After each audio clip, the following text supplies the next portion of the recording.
when we stop treating exhaustion as normal and start asking better questions about sleep, recovery, and performance. I'm Dr. Henry Q, your host, and I work at the intersection of sleep science and human performance. On this show, we talk with leaders, athletes, and creators who've learned that real success isn't built on birth, it's built on vitality and alignment. This isn't about hacks, it's about waking up well and making your dreams come true. Let's begin. Today, my guest today is Tomm Voss. He's a world champion martial artist and a trained actor. You've seen his work in projects like Rebel Moon, SEAL Team, and Lawman Bass Reeves. He's got some amazing things coming by. What interested me about Tomm isn't the resume, it's the path he's taken. I've known him for a little while now, and he pushed his body hard for years, chasing elite performance, and eventually his nervous system paid the price. That breakdown forced him to look at strength differently. Today, Tomm works as a coach. He teaches Qigong as a practical way to regulate the nervous system, to help people feel steadier, clearer, and more resilient in their bodies. He teaches this work at UCLA, my hometown, in the LA, here at Go Bruins, and works privately with people who are driven, burned out, or stuck in chronic stress. This conversation is what happens when you stop overriding your body and start working with it. It's about a kind of strength that lasts. Tomm, welcome to Wakewell. Thank you for having me, Henry.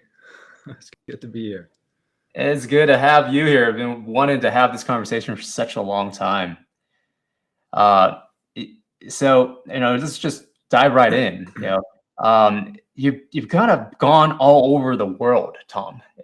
And you grew up in Denmark, and you spent a lot of time with your parents there, and then you came here. You went all over the world. I looked at your resume on tommvoss.com, and as you say, you grew up in Denmark, and then you spent a lot of time there, and then you were inspired in a video store, or like some action figures. What was there? Well, I was born in Denmark and lived in Denmark till I was about 10 before my family had moved to Luxembourg. But growing up in Denmark, I grew up with American television and movies and film, and was very much into that. Watching Indiana Jones and Rambo and all those action heroes and films that greatly inspired me. It's actually what gave me the inspiration to move to America. One of the movies I saw was Coming to America, and also Beverly Hills Cop with Eddie Murphy. And I remember seeing that. It's like, I want to go there and I want to do that. And that sort of, that inspired me not only to move to America and pursue the American dream, but also to become an actor and play, because that's in essence what it is playing. And it's the closest thing that we have to being a kid again, is to play, to pretend, to have fun, to immerse yourself in something that brings joy, right? And that also entertains others, which great storytelling, is such it's such an important part of humanity. Everything that we know in history is done through storytelling. And also a lot of the things that we learn are done through storytelling, the life lessons that we learn and so on. So I always saw storytelling as such an important part of life. And that's a great reason why I wanted to become an actor, to tell stories and play and do the things that I saw in movies, growing up. So that greatly inspired my life at an early age. Yeah, you're, from the many years that I've known you, you've always been vibrant, like a little, like you got this kid in you. It almost feels like when I'm in your presence, I'm a kid again, and I can play. It's like I can have any conversation with you. You're like speculative. Like when I remember as a kid, I would like do this role playing with my friends, and we would play these like little action figures, and we're like, hey, what are you? Are you a superhero? I'm a superhero too. And then when I'm with you, I feel like I can do that. And that whatever you had back there, like it's probably stuck with you, and you brought it back. And it's so amazing that you're living that life. where you are the superhero and you get to play that role for so many people?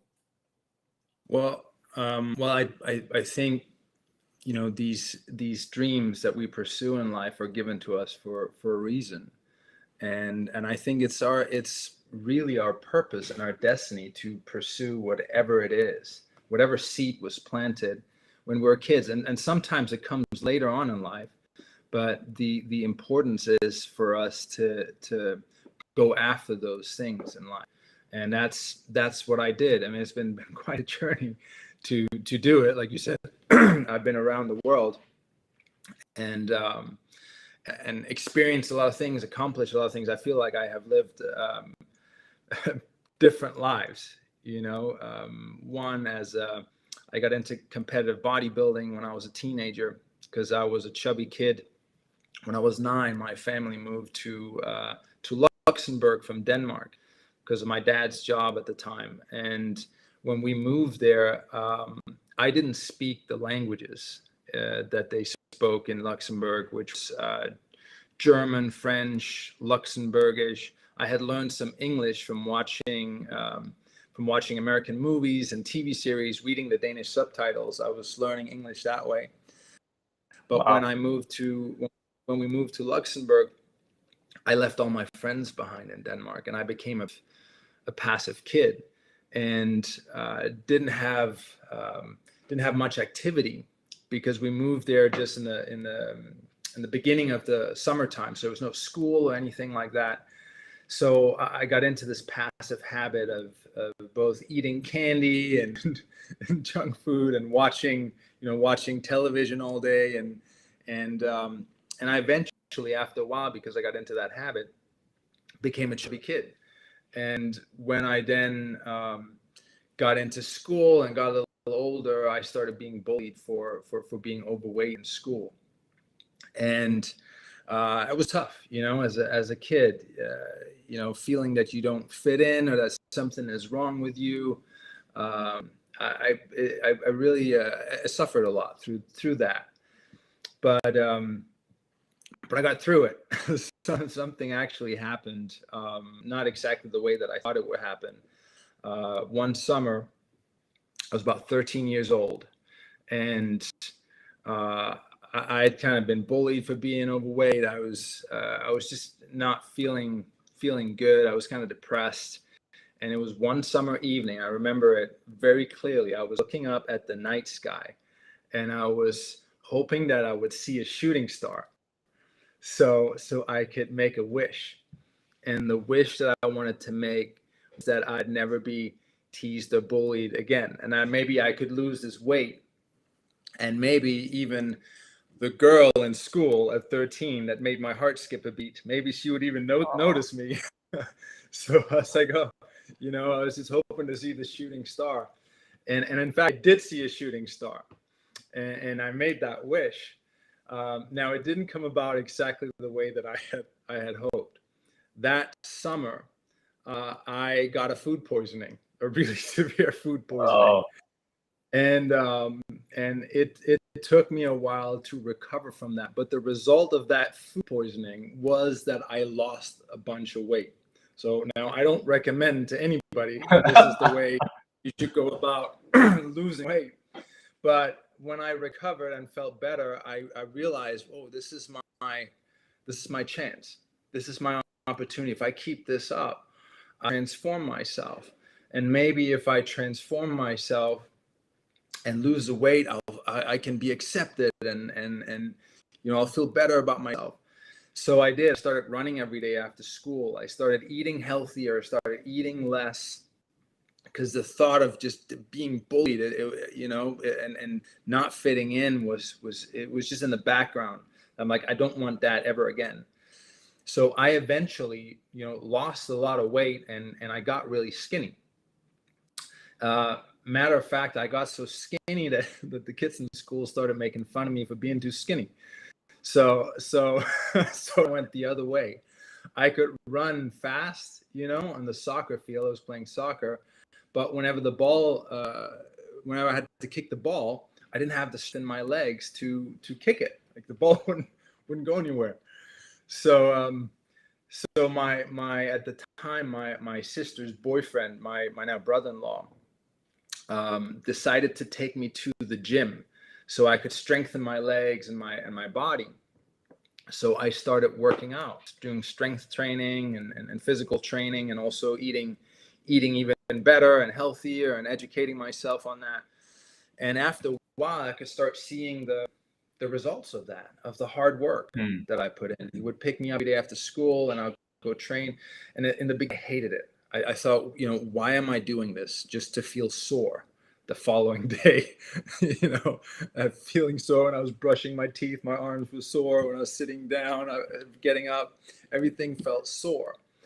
But by just being consistent and working through that pain, that soreness, that discomfort and uncomfortability, I eventually started seeing the results, and I got very athletic and physically strong, and started doing better in school and when we did sports and stuff.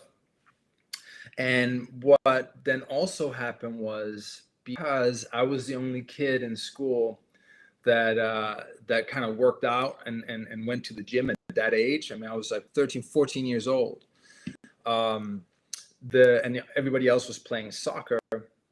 They started making fun of me for being physically fit. Like, you got a lot here, but nothing here, And what I got from that was like, wow, it doesn't matter whether I am a chubby kid, whether I'm skinny, or whether I'm physically fit. They were still making fun of me. So it didn't matter what they thought. I got just forget about them. What matters is, how do I feel about myself? And it created this point in my life where I'm like, I got to start accepting myself and do what makes me feel good. It's not about them. It's not about being accepted or fitting in. It's about, how do I feel with myself, and having a positive relationship with myself, and doing what feels good, what I enjoyed doing, not what everybody else was expecting of me, but what I enjoyed doing. So I started immersing myself into strength training, and which is also called bodybuilding, because you're building your body. And after 2 years of training, the owner of the gym where I was training asked if I would represent his gym in the national championships in bodybuilding in Luxembourg at the time. Oh. And I had no idea what that was about. Like, I'd seen it, I'd seen Arnold, and I'd seen, magazines and stuff that were at the gym. But the only reason I said yes to doing this was because he offered me a year free membership in the gym. I said, okay, I'll do it. I'll whatever, I'll do it. So, because it was a lot of money, I was mowing lawns and babysitting, sometimes, and earn some extra money, and so that's how I was able to afford my membership. So a year free membership was a lot of money for like a 15-year-old, 16-year-old kid. So now I'm like, okay, how do I do this now? Like, how do I get into this competition thing? So I started reading all these magazines, Men's Fitness magazine, Muscle and Fitness magazine, and so on, and learned about nutrition and training and bodybuilding, and I got guidance as well from my brother-in-law and other people. I ended up competing in that national championship as a junior, under 21 years old is a junior category. So I competed, and I ended up winning the national championship as a junior bodybuilder. Wow. And got this membership that I really wanted. That's all I really wanted, was that. But what I didn't know was that by winning the national championship, I all of a sudden had to represent the country, Luxembourg, in the World Championship in Spain that year. So what I had put my time and effort and energy into all of a sudden opened up the door for me to now travel and be supported. And now I'm having to represent the country in on the world stage. So it just opened up my world in that way. And I ended up competing over the years then in multiple championships, and won championships. I 2000 won the International German Championship, and I also reached the finals at the World Championship in Dubai and received an award of excellence for physical development. Now, back to that kid that was making a wish to just not be bullied for being overweight, it came about in ways that I'd never thought it would. Of course, with hard work, it wasn't just sitting there and for things to show up, but it took discipline and consistency and finding something that I felt I was good at, and then really putting all my energy and effort into it. Eventually, that hobby became a profession, and Wow. it opened up the door for me to come to America, which was my greatest watching movies when I was like 7, 8, 9 years old, watching Beverly Hills Cop and coming to America, was that. And all of a sudden now my hobby, training, going to the gym, opened up the possibility for that dream to come true. So in 2002, I moved to the States. I left my job. At the time, I had graduated in Luxembourg and in private banking for a couple of years. And bodybuilding was my hobby and training was my hobby. Now, all of a sudden, it became, my life for a good while. So my dream then was, one, coming to America, and two, was magazines that I had read when I prepared for the championship.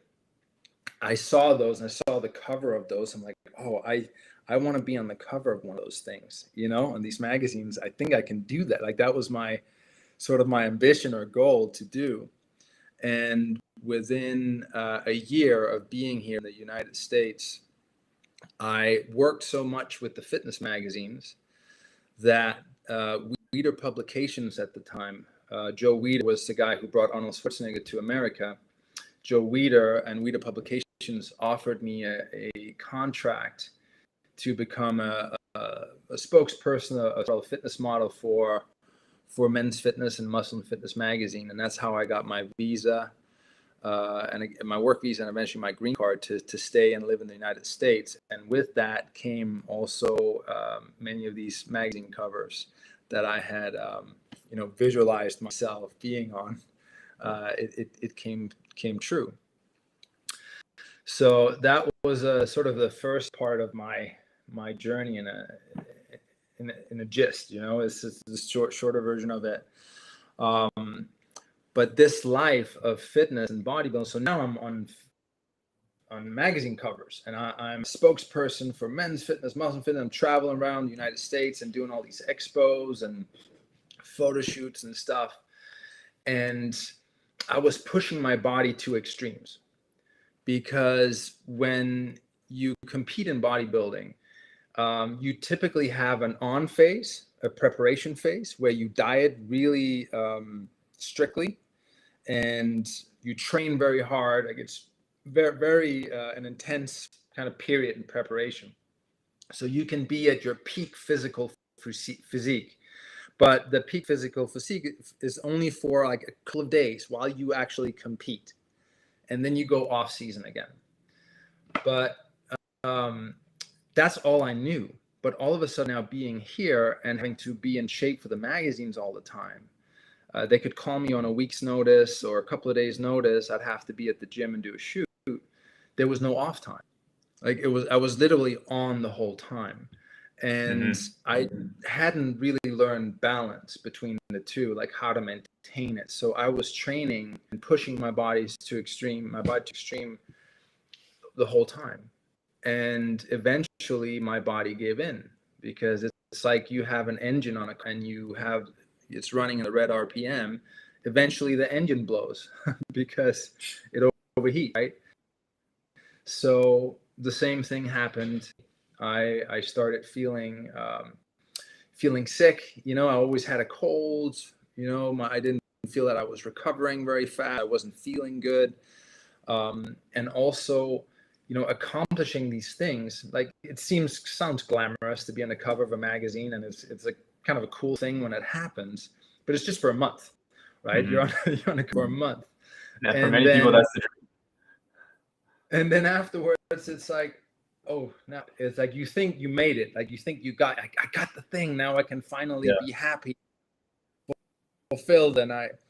But there was kind of an emptiness that was there. It was like an external thing, but inside I didn't really feel truly fulfilled. It was like there was something missing. And so then I started chasing that thing all the time. Oh, well, it's now it's the next cover or the next big thing or the next, but it was never really truly fulfilling. Once I got it, it was very short-lived.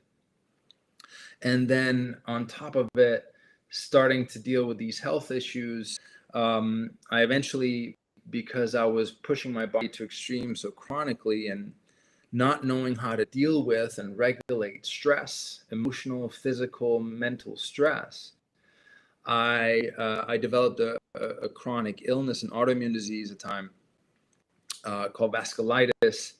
And it's basically an inflammation of the vascular system. It's like the body is attacking itself. So imagine everywhere that you have capillaries in your body.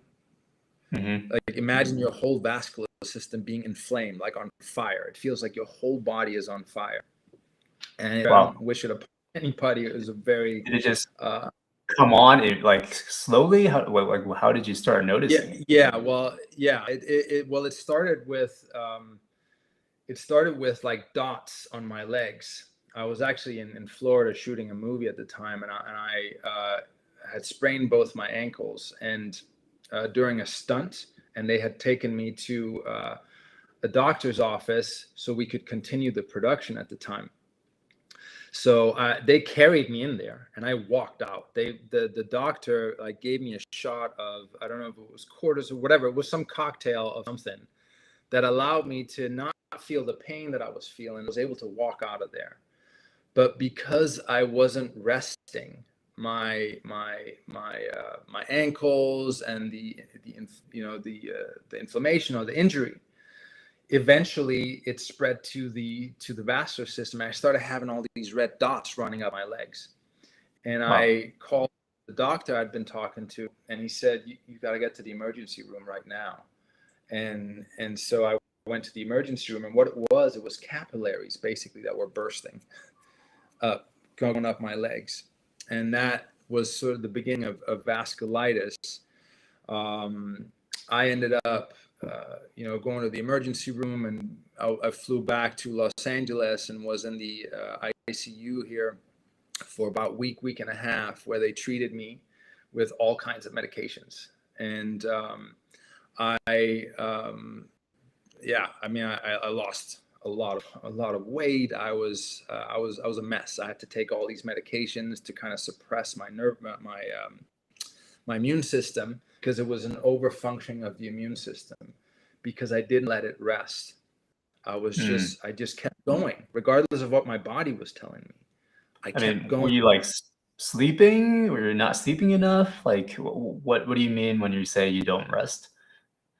For one, when you have an injury, you're supposed to let it recover and heal, right? I kept going. I masked the pain. They masked the pain with that injection I got, and I just kept going.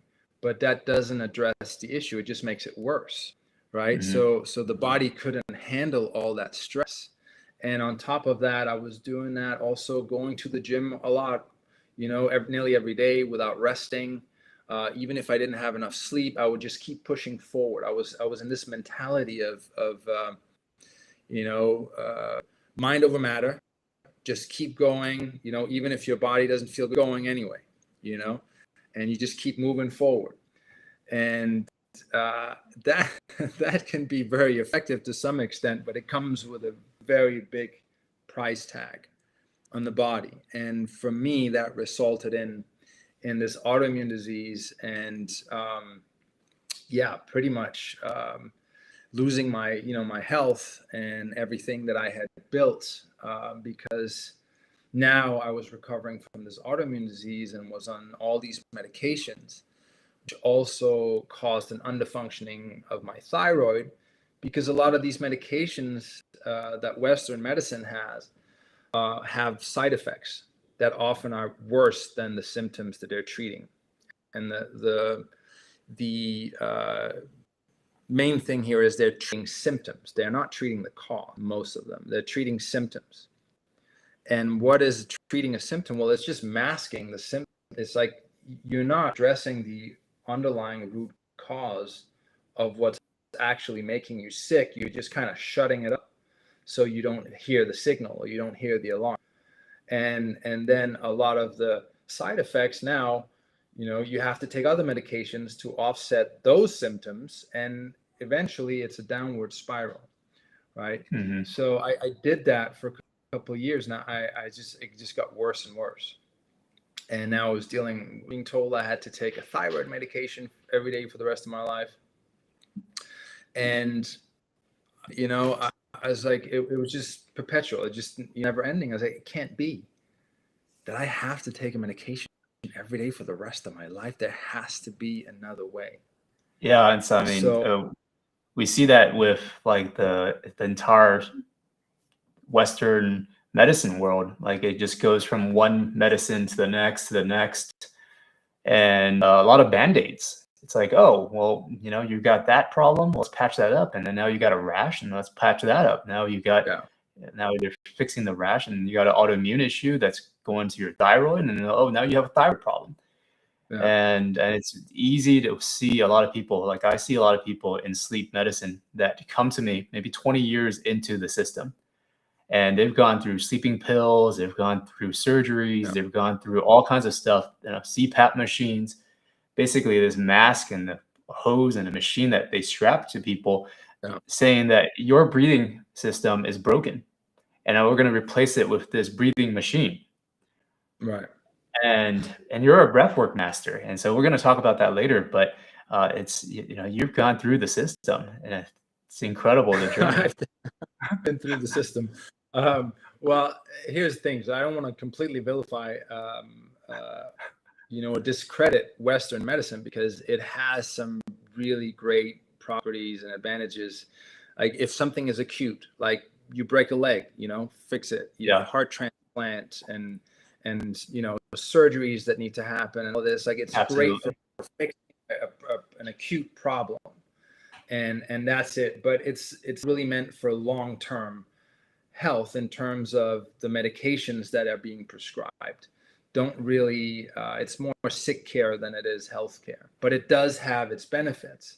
And I just got to sort of the end of my journey with that, where I was like, there has to be another way.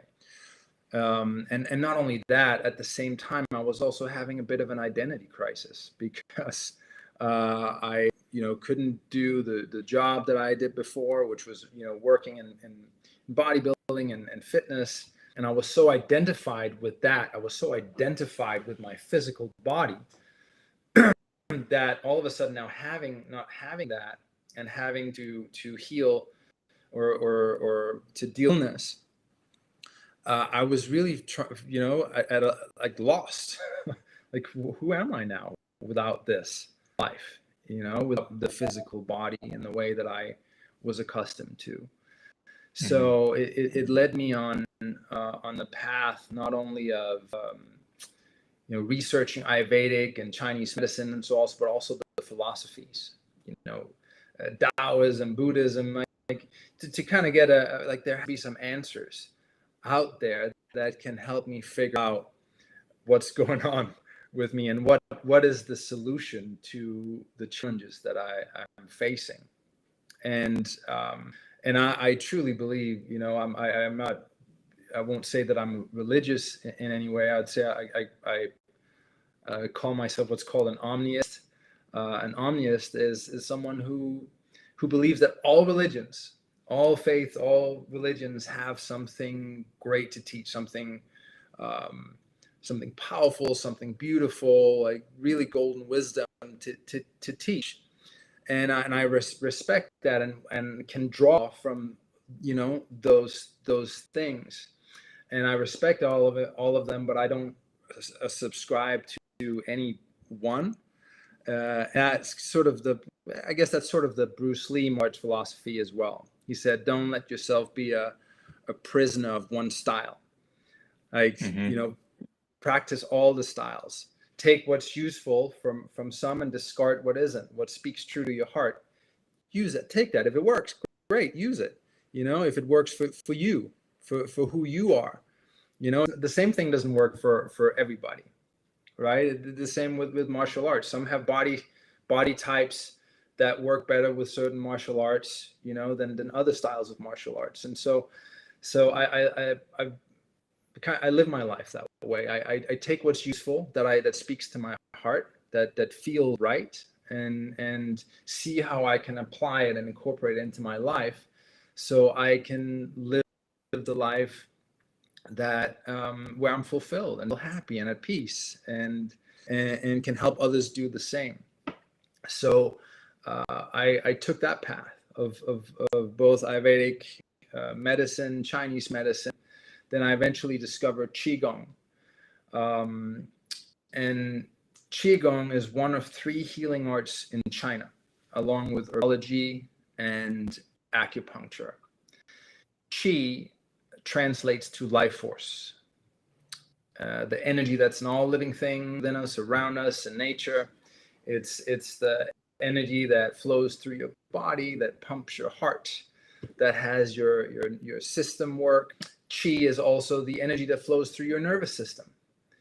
So that's Qi. Gong translates to cultivation. So it really translates to life force cultivation, and it's an ancient moving healing meditation from China. And I then met, through serendipitous circumstances, my teacher, Master Zhou, at the time. This is now 16 years ago, 2010. And he was a grandmaster of Qigong, medical Qigong, and also Kung Fu. And he took me in as a student. I went to see him for a medical Qigong treatment. And what medical Qigong practitioners do, they help you balance your Qi, your bioenergy. The Eastern philosophy is that when your Qi is balanced. Oh, I don't know if we lost connection here for a second. Okay, good, we didn't. So when your Qi is balanced, that's when you thrive. Your mind is clear, you can live the life that you want to live, you can reach your full potential. But when your Qi is imbalanced, that's when you easily get sick, you're worried, you're stressed, your mind is not clear, and you are dealing with a lot of stress, or everything seems more stressful. Oh, you're back. Are we still on? Yep. Okay, you disappeared there for a second. So the philosophy is really imbalance means you're stressed, worried, you can't sleep properly, you're going against the flow of life, everything seems just difficult. When your Qi is balanced, that's when you thrive. You can fizz, your mind is clear, you can live the life that you truly want to live, your body is healthy, your immune system is strong. Well, within 3 months, Master Zhou taught me how to heal my my autoimmune disease, and also my underfunctioning thyroid. And he did that first by medical Qigong treatment to help me balance my energy, to remove blockages so energy could flow freely. And then he said, come to my house every Sunday, and I want to teach you, but you have to practice every day. He said, take half the medication you're taking now for the next 2 weeks, and then you stop and keep practicing Qigong. And within weeks, 3 months, I was completely off medication, and my body had completely balanced itself, and I haven't been on any medication since. So what I learned from that is incurable means curable from within. And for so long, I was looking for the answer outside of myself, for medication, this, for that, looking for the solution. But what I came to discover, it's really in here. It's about regulating the nervous system, about training and balance within myself, within my body, within my mind. And then eventually life started mirroring that back to me, because I was living differently now. Because we can choose to see life through different lenses, right? One as if everything is difficult and challenging, and like life is a curse. Or we can choose to see it as if life is a blessing, and that everything is working for you. There are two definitions. One is a more modern one, but the word paranoia, right? What paranoia is. Always worried, stressed. Everything is out to get you. Everybody's out to get you, and it's like a constant state of fear. Then the opposite of that, which is a newer term, is called pronoia. Pronoia is the belief that the universe is conspiring in your favor, that everything is working in your favor. It's literally the opposite. But what are they? They're just two ways of looking at the world, and two different experiences of life. And they are determined by your perception and your choice. And how we perceive things in life has an effect on our nervous system. So our nervous system is really it's our guide, it's our capacity in our bodies to deal with stress and to carry life, to carry our life.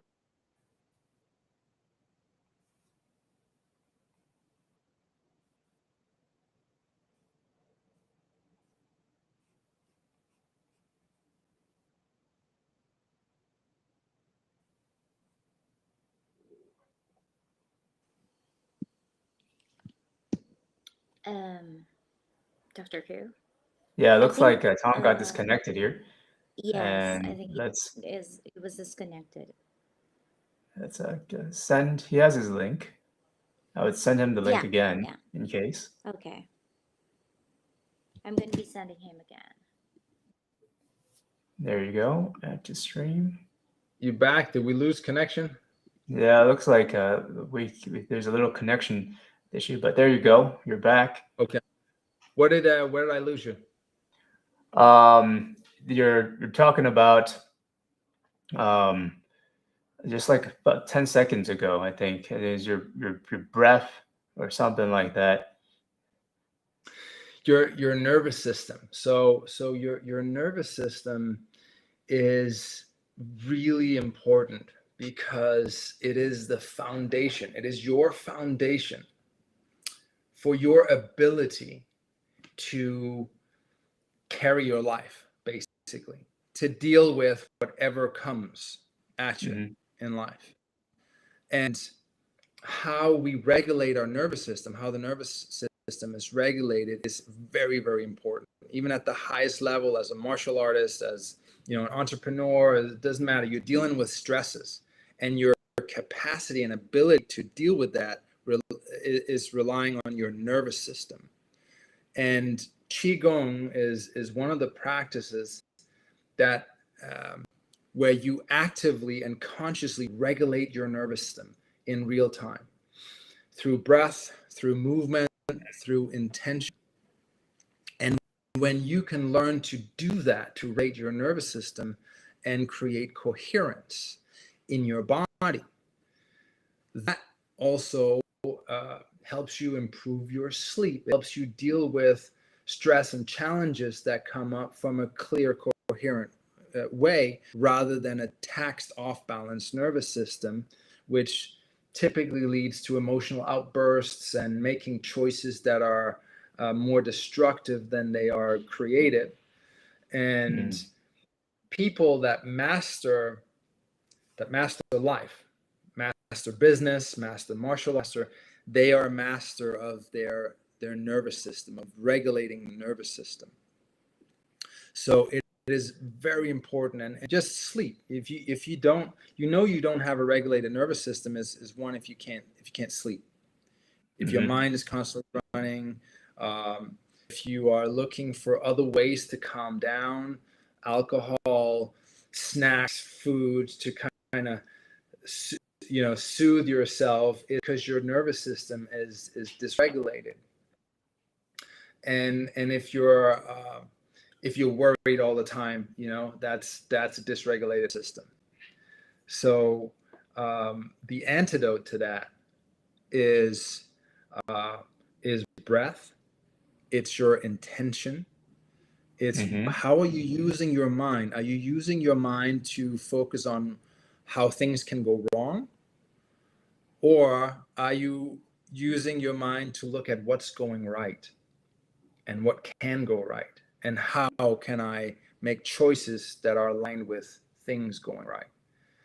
So we've discovered, or science has discovered, and it's like it's not like I'm the one who discovered it, but I did discover that, I did discover the science around it. And it is that when we feel an emotion of gratitude, the biochemicals that are produced when we feel gratitude reduce cortisol, stops cortisol in the body. Cortisol is the stress hormone, is the fight and flight hormone, adrenaline and cortisol. Gratitude is the antidote to that.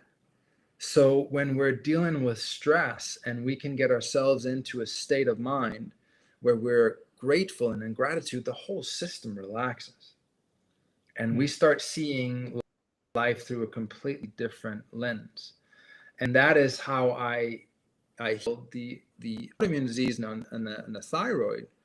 Was when I was practicing Qigong, I was not only breathing, taking deep breaths, like, because that's regulating the nervous system. It's allowing your system to relax, that there is nothing to be afraid of, that there's nothing to fear, is when we can take deep breaths. Every time we take a deep breath, we're really telling our body and the nervous system that, hey, there's no fear. There's nothing to be afraid of.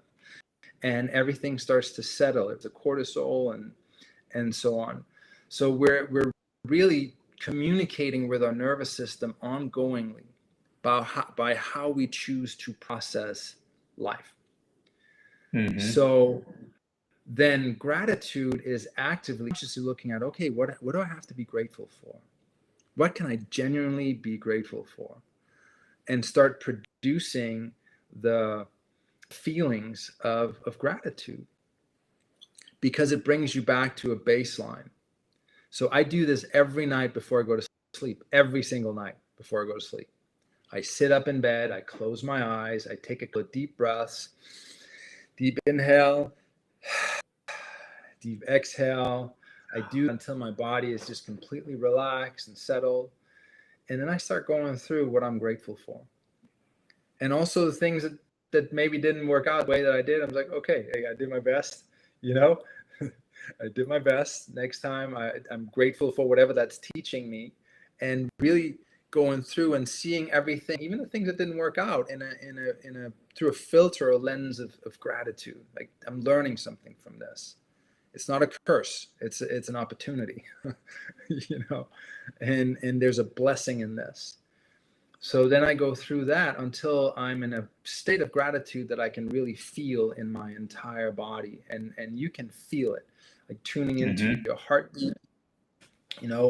I'll put my mind and my focus on my heart, and really connect my mind to my heart and just listen to my heartbeat, feel my heartbeat as I breathe. This creates coherence in the body. So, because the mind will wander and create all, different scenarios if you let it. But once you get fully into your body and connect to your heart and listen to the rhythm of your heart and your breath, your whole system starts to reset. You start to get back to baseline, to what Master Joe said, happy, relax, which is the core philosophy of Qigong, is to be happy and relaxed. I love that term. You taught me that term like maybe about a year and a half ago. And whenever I go running, I go running in the morning sometimes, and I'm about to do a marathon in LA, and a part of my training is happy relax. It's I'm running, and then I look at trees, and I'm like happy relax. If I feel stress in my body, I'm like getting tired. I'm like happy relax, and it immediately takes away the stress and the tiredness. It's incredible. Mhm. Yeah. Well, by doing that, you're regulating your nervous system in real time. So, if anybody who's watching this or listening to this, if you're feeling stressed or worried about something, start just taking deep breaths. Like, just take deep breaths. Like, that's part of releasing that energy of fear, of worry. We're human beings, and we need to emote. Emotion means energy in motion, and we emote. We got energy needs to move. If it doesn't move, it gets stuck, and that's when we get tight. Everything tightens up, and it starts to manifest as disease. And what is disease? If you break down the word itself, disease simply means what? Not at ease. So what's the antidote to dis-ease? Is ease. To create an environment of ease in your body, and you can do that. You can do this. You don't need any pill or anything like that for that. It's training your mind.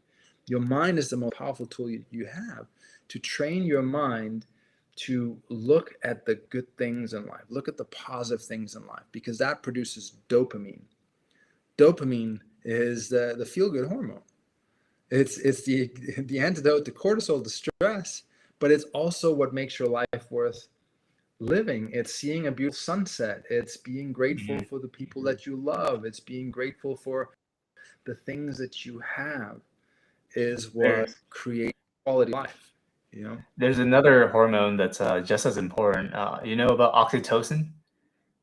Oxytocin, yes, of Yeah, course. Yeah. yeah, Yeah. the love hormone. Yeah, Yeah. it's very important for oxytocin to be in the body right before sleep. Yeah. And that gratitude and that bonding, it's called like the love hormone, the bonding hormone. When you touch someone or you're in contact, skin to skin contact, and you feel loved, that's the Yeah. hormone that comes out. And Yeah. and when that's there, it lowers stress, it increases your sleep quality, it increases motivation, it increases your wake up ability in the morning. Mhm. Like when like there's two ways that maybe you can wake up, right? That's most common. You can either wake up and hit the alarm and be like snooze, or you wake up and you're like, oh yeah, I'm excited for this day. Uh-huh. And oxytocin and dopamine, like you said, are so important in that Yeah. process of waking up Yeah. feeling good.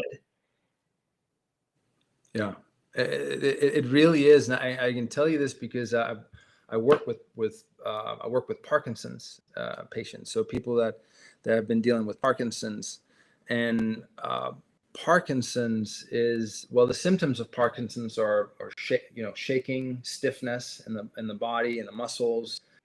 It can be slurred speech or the difficulty speaking, and what I discovered was by teaching qigong. So I teach qigong, and I'd have my clients. So they'll start with heavy shaking and not being able to speak clearly, but simply by doing breathing exercises, deep breathing exercises, focusing on the body, on the heart, and then focusing on what they're grateful for. Uh, something that brings a smile to their face and a smile to their heart when they think about it. Somebody they're grateful for, or thinking about the happiest moment in their life, whatever that is, and really get into that state. And about 15 to 20 minutes into the practice, their symptoms would start to go away. They would be able to stand clear without shaking, speak clearly, and after a session, symptoms would be gone for about 4 to 6 hours after.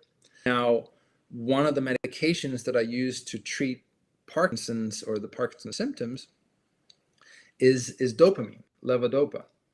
So they discovered that people with Parkinson's don't produce enough dopamine, or the center in in the brain that produces dopamine is starting to shut down.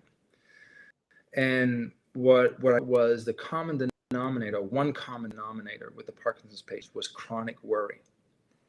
They're worrying all the time, worrying, throughout their life up to this moment, worrying about work, worrying about family, worrying about this, worrying about money, worrying about worry.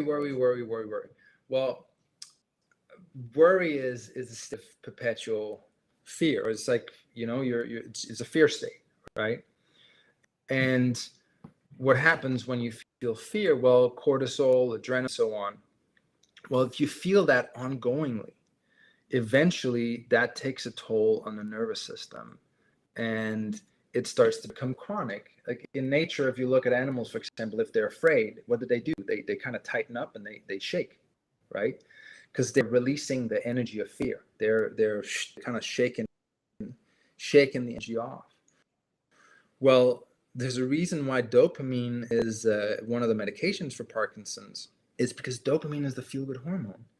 Well, if you have been worrying your whole life, that part of your brain is not used to it doesn't have hardly any work, right? Because it's not getting opportunities to produce dopamine, and you're not looking at life in a way that has you feel good, right? Mm-hmm. So of course then dopamine is what you want to give somebody so they can feel good. But really, if you want to alleviate the symptoms of it, it's changing the way that you look at life.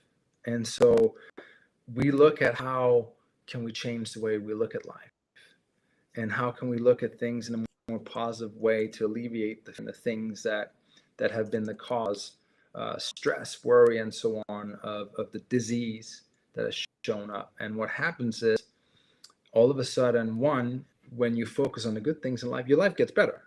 There's no other way. You look at the good things, you start focusing on that. Yeah. You can't avoid your life not getting better because you're Yeah. present to it. And you start to produce the biochemicals of that, and your body starts to respond to it. And what that then results is, now you're not going to need, with the Parkinson's people, they've been able to reduce their medications because of it. They need less external dopamine, because they're now starting to produce those feelings themselves. So training themselves to live in that. So that's just one example of how creating ease, bringing ease back to the body, can help alleviate symptoms. So having these practices in your life, whether it's meditation or physical exercise, running, going out in nature, going for a walk, those are all great nervous system regulators. And qigong, of course, as well, is more like, it's more focused on that specifically, of regulating, creating balance, harmony, clearing energy. So it's a bit more encompassing. But anything that you can do to go out in nature, to do physical activity, all you're really doing is moving energy. Mm-hmm. And then the other thing that you want to do is train your mind to be grateful. Train your mind to look at life in a way that has you feel good, because it is your choice. You have that choice. You can look at everything going wrong, or you can look at everything going right. Because I'll tell you, and I say this from experience, I've been through a lot of difficulties in my life, like losing everything I owned at one time, dealing with severe health issues, nearly losing my life at one time. I've been through it. I've been through the ringer with it. But looking back now, when I look at all the difficulties I've had in my life, I'm grateful for them. I am so grateful for them, because those things taught me, one, how to regulate my nervous system, but also taught me what to be grateful for. It really helped me become who I am today, and what I get to share today, and live the life that I truly want to live. And it wasn't possible unless I went through all of that. I had to learn how to create balance in my life. how to create harmony in my body and my mind, and also how to apply these things in my life practically, because you got to create an environment and a structure as well in your life that calls for your greatness, that calls for your fulfilled life. And that has only come about because of the difficulties I went through. So, Doctor, that one last brings us thing, back Henry. into, yeah. Go ahead. Yeah, I just want to say this one thing, just to put a button on that, and it is, many years ago, I been reading Dr. Wayne Dyer's books, and he was like the father of motivation. He's written many books, and there's one phrase that he said, or one quote that he has that always stuck with me. It's always in the back end to this day, always there. Whenever anything comes up that I'm like, oh, this is not good, or this is, like the kind of the alarms go off of it. It's this: when you change the way you look at the things you look at, change. And it's a simple play on words, a simple phrase, but it is really everything, because any given situation that you have in life can seem really difficult. But if you can change the way that you look at it from a different perspective, rather than, oh, why is this happening to me, to, oh, what can I learn from this, or what is the blessing in this, then you'll start to approach everything you're dealing with from a completely different point of view, and the outcome is going to be completely different because of it. Because now you're looking for a solution, you're looking positive in it rather than for the negative in it. And that's a choice that we all have at any given moment, no matter what we're dealing with. So that's what button on that is: when you change the way you look at things, the things you look at change. And I've lived that. I live it. I live it. Yeah. I mean, your story is so phenomenal because you've done so much in so little time. You've kind of like lived multiple lives, and you've gone up and down so rapidly. And one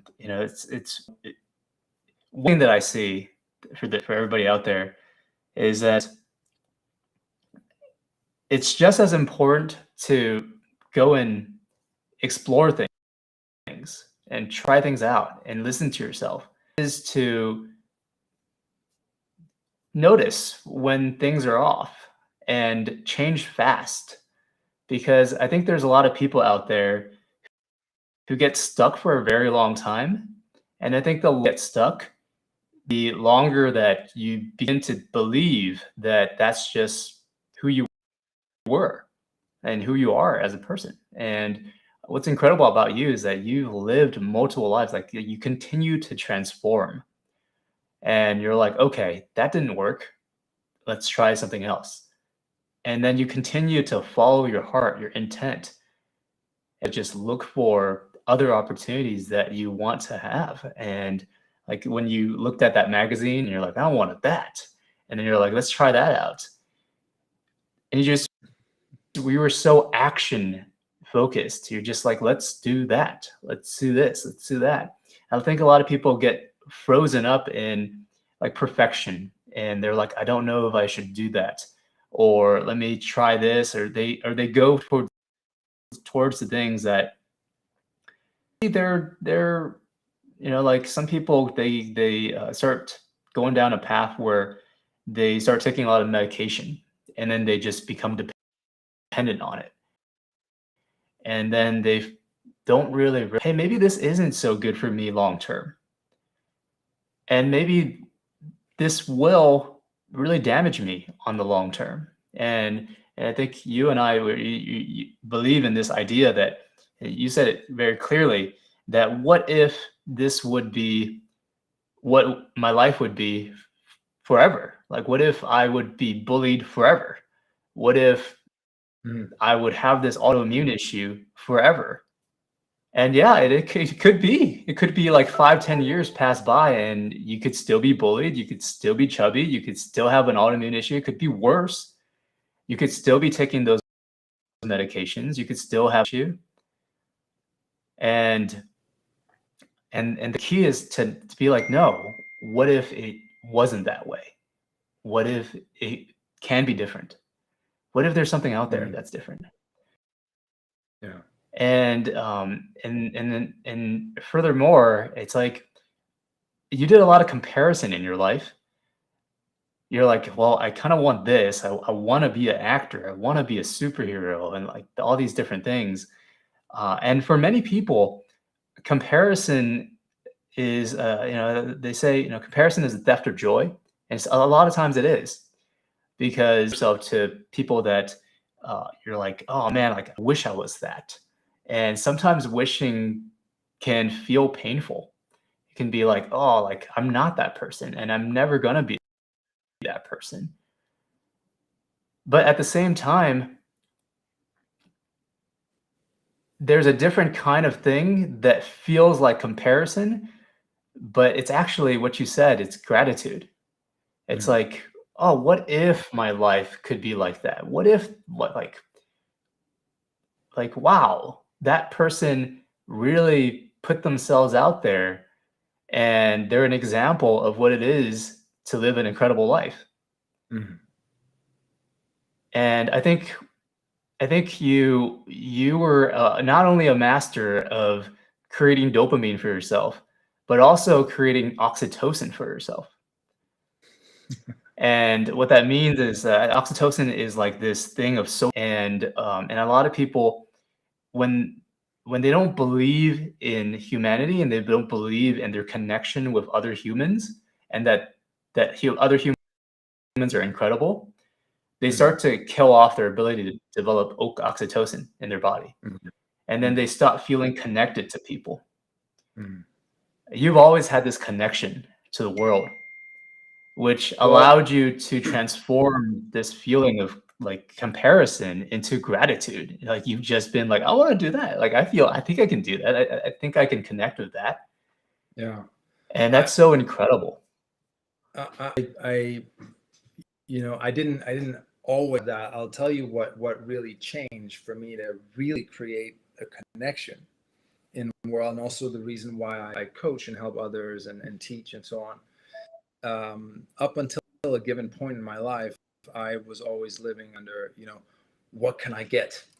Always about getting something or, accomplishing something, or what can I get from this person, or, it was very kind of self-centered, like inward kind of take in that way, without really being conscious of it. But I got was, and this was actually through a friend of mine who passed away, or he died in an accident around my 30th birthday. He's the reason why I'm sitting here today in the United States. He not only helped me move to United States, took me in with his family and his his wife and his son, but he helped so many people in his life. So many people, including myself. I owe sitting here today and living, the American dream and doing the things that I love, and I'm still getting to create and go after and do what I want to create in this life. And but when he died, he wasn't being remembered for what he had. He had a nice cars and house and all, that's not what he was remembered for. He was remembered for the difference that he made in other people's lives. And I got so clearly that, yes, I lost a friend, but he gave me one of the most valuable lessons in my life. And from that point on, instead of living like, what can I get, out of life, I started asking myself, how do I want to be remembered? If I'm gone tomorrow, how do I want to be remembered by others? Is it for what I have, or for what I accomplish, or what? And so I started at that moment living my life asking, how can I be of service? Instead of asking, what can I get? How can I be of service? How can I make a difference in any given situation or scenario? Is this somebody? How can I be of service? I start waking up asking myself that every single morning. How can I be of service today? And the magical, I don't want to call it magic, but the most amazing thing that happened was that life started to respond in kind. The universe, life started asking back, how can I be of service? And by me actually living from that place, being of serving, serving however I can with the skills or the talents or whatever that I have or have accumulated, how can I be of service with those? All of a sudden, doors started to open in the most amazing ways. And the connection, the human connection, really started being there. I didn't have before. When I was living a more self-centered of what can I get life, the connection wasn't really there. So, I'd say that actually they're the same thing. There's different phases in life, and it's the same idea, the same neurochemical in the brain occurs differently at a different stage and a different vibration, and it expands ourselves. The actions change a little bit, but I think it's a little bit of the same. Now, let me explain that. So the the get, like, what can I get? That's self-love. And for a lot of people out there, before you can give, when you don't have anything to give, sometimes it's important to ask for, like, okay, what can I get out of this? that's a good distinction. That's a very good distinction. It's like, hey, I gotta get something, like, what can I, like, a lot of people don't even think that they deserve happiness, or a lot of people don't even think they deserve to be like an actor, or to speak up, and maybe even to be married, or, like, have a family, or to have kids. They don't think they deserve it. And sometimes it's important to ask for that stuff. It's like, hey, Absolutely. what can I get? Absolutely. And even the contribution to others, like, you're wanting to give, that is also getting. It's like, by you showing up, it is a form of getting. And sometimes people, like, some people, the naysayers might say, like, oh, he's such a, he's a attention addict. Like, he's around people and he's making people smile, and he's an attention addict. For other people, they see it as, like, you're like a taker for trying to get all that attention or try to give. And no, it's the same thing. It's our desire, our inherent desire to belong. It's our inherent desire to feel loved. Yeah. And it's that oxytocin going at work. And sometimes we kind of shut that out.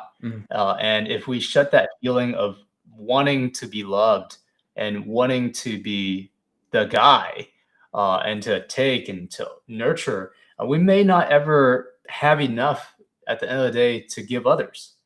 And and so I talk a lot with a lot of people who, they don't have anything to give. They're fully at capacity, and then the smallest things that you can give to these people is like a breath work, right? And you've gotten to a point where you've kind of rolled through all of it, and you've found breath work as something that you can give. That's easy. It's simple. It's already inherent in all of us. And I think, that's where I'm like, okay, it's important also for those people to recognize that it's okay to take. It's okay to be like, you deserve it, Right. Thank you very much for clarifying that distinction, because that is important. And also, I don't mean give if you don't have anything to give and you're like exhausted and tired. Yeah. It's that's also that can be self-sabotage as well. So giving is giving from a full place. And you're absolutely right. Nurturing yourself, loving, accepting yourself is one of the greatest gifts you can give the world, because you fill yourself up with that so it can overflow, right? When you have love, acceptance, unconditional love for yourself as well, and you can forgive yourself, and for what went wrong, it enhances your capacity to be that for others as well, and give that to others as well. So 100%. Thank you for clarifying. I don't mean giving from an empty cup. Well, Yeah, of course. the distinction that I want to make is, for me, the taking was more from like an egoic, competitive sort of mindset of, I got to get ahead. What can I take? So it wasn't really from a place. It was more satisfying my ego, which is a sort of a bottomless pit that no matter what you give it, it won't be satisfied. So that's the important distinction here. There's a big difference between egoic, Well, you needed taking and you needed a bigger giving cup. to yourself from a place of love and self-worth, and also then you're not really taking from, you're not taking from others in a way. You're really giving to yourself as well. So it's giving, right? Rather than taking from something, you're giving something to yourself. So that's an important distinction to make. And also, so people here that are maybe stressed out and don't have energy and resources, and it's not oh, now I gotta go out and do more because you've given everything of yourself that you had to give. It's important to know that then you're in that place. Is like, how can you give to yourself?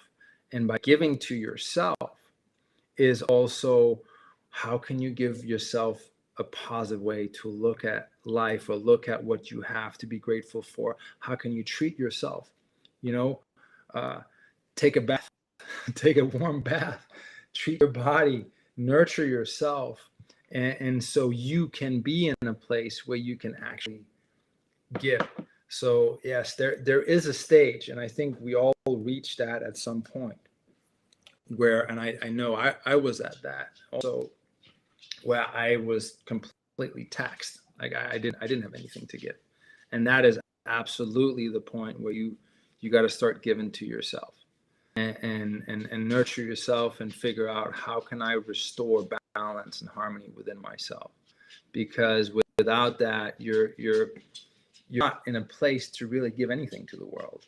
So by giving to yourself, it may seem, some think, oh, it's selfish, to nurture yourself, to take care of yourself, to love yourself. But really, how are you going to be able to give to others if you can't give to yourself as well? If you can't fill up your own reservoirs, so they're overflowing. You want to give from that place, So that's a very important distinction.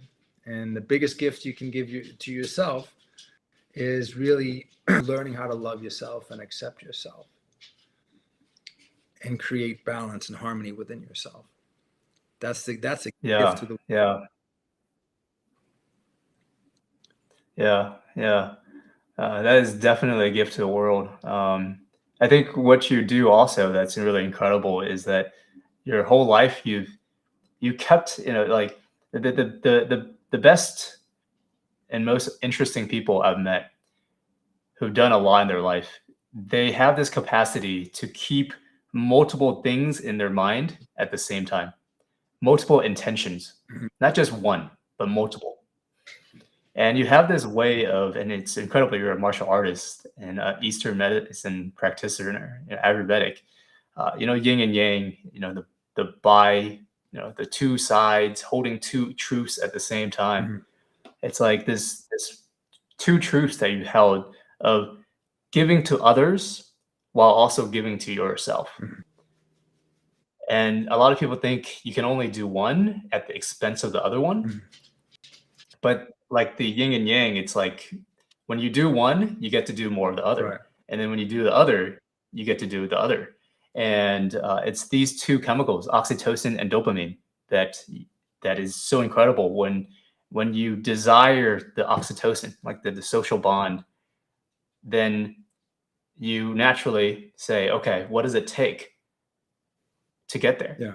And so you manifest a lot of the action, and a lot of the dopamine to get there. And you're also really good at seeing a vision for yourself of where you both have the dopamine and you have the oxytocin. You have the love and you have the kind of like the excitement of doing stuff. You're like an action taker. And so having both of those things in mind and recognize that that's our biology of what gets it moving. Yeah. And then it's an interesting because there's one more biochemical in our body that is oftentimes a lot of people think it's bad, cortisol. Cortisol is interesting because sometimes cortisol is what you need. It's like, it's built inside our body for a reason. It's the fight or flight hormone. Yeah. And it's so powerful because it actually increases dopamine in our body. So we talked a lot here about dopamine and how we can elicit it. It can make us feel like motivated and like powerful. And sometimes if we don't know what we're doing, a little bit of cortisol release is actually good for you. It fights off, like if you have a immune system response to something, minor immune response, which is normal. Like if a virus was attacking you, you need a fast response. And sometimes you're maybe not in a place where you're grateful. Maybe you're like just in shitter, you're just having a hard day. And that's the moment of time when like a virus, you're most susceptible to a virus. And your body's like, okay, I don't have dopamine right now. And it's hard for me to get the dopamine right now. And my mind is in a place where I can put dopamine into my body. And so what does it do? It says, okay, I still need dopamine to fight this off. So it puts in cortisol into your body. And cortisol gives you a boost in dopamine short term so that you can be like, okay, I think I got this. Like, I think I can change my mind right now. I can change my mind and I can be like, okay, I think I can overcome this.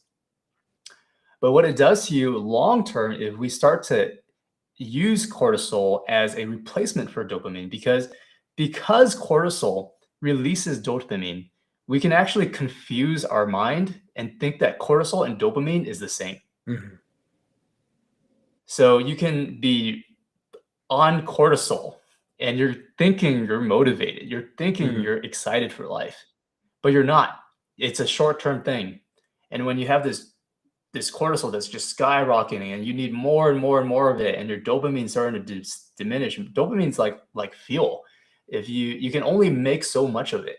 It's like protein, it's made out of building blocks of stuff and you can only store so much of it. And when you start depleting it, you run out of gas. Your cortisol is like pumping and you're like, hey, where's the dopamine? And then you're out. And then that's when people start hitting these walls where like they get depressed or then they start getting autoimmune issues because their body is just not balanced out anymore. The energies aren't balanced out anymore. And what we see with these people who haven't had sleep for a very long time is their cortisol is sky high.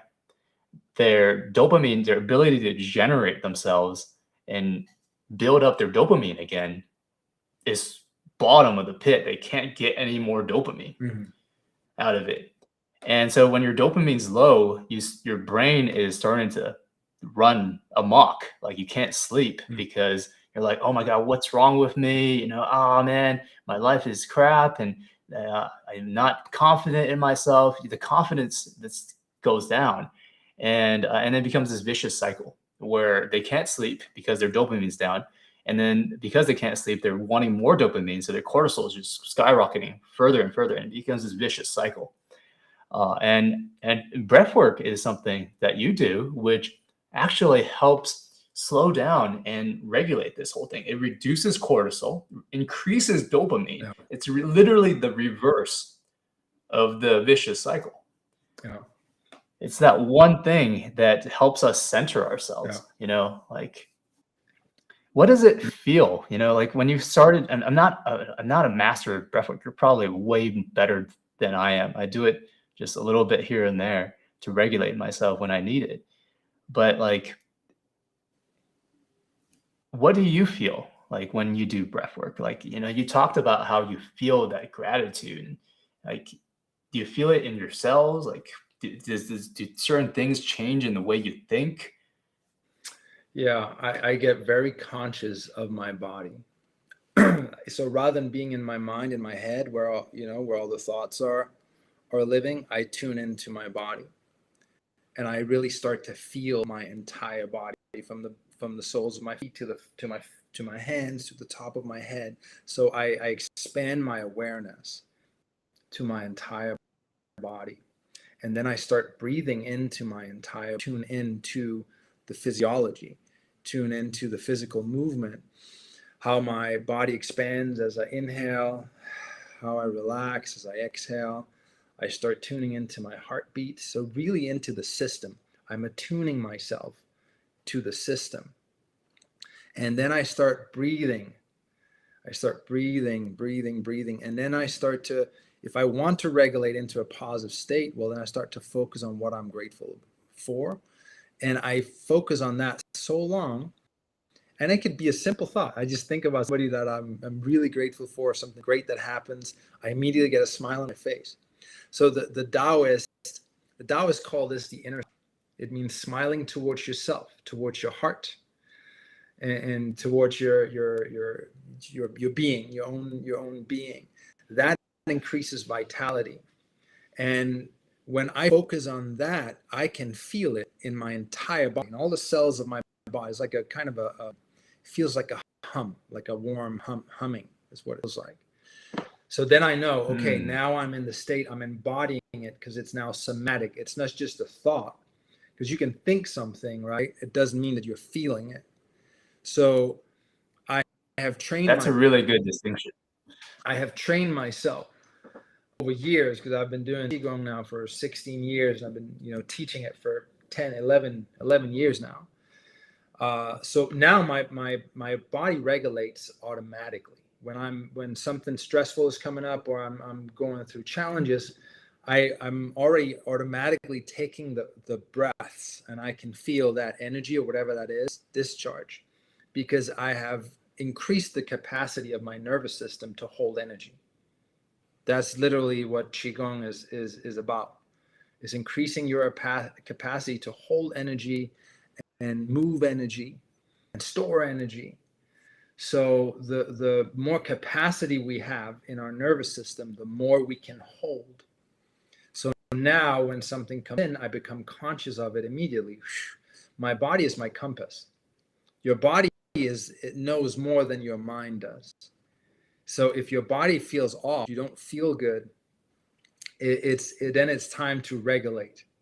So I know that, because I've tuned my body so much now, years, that I can immediately feel if there's something that's off, and I will immediately start to self-regulate by taking deeper breaths, by shifting my mindset, become aware. Oh, what am I feeling? Why am I feeling this?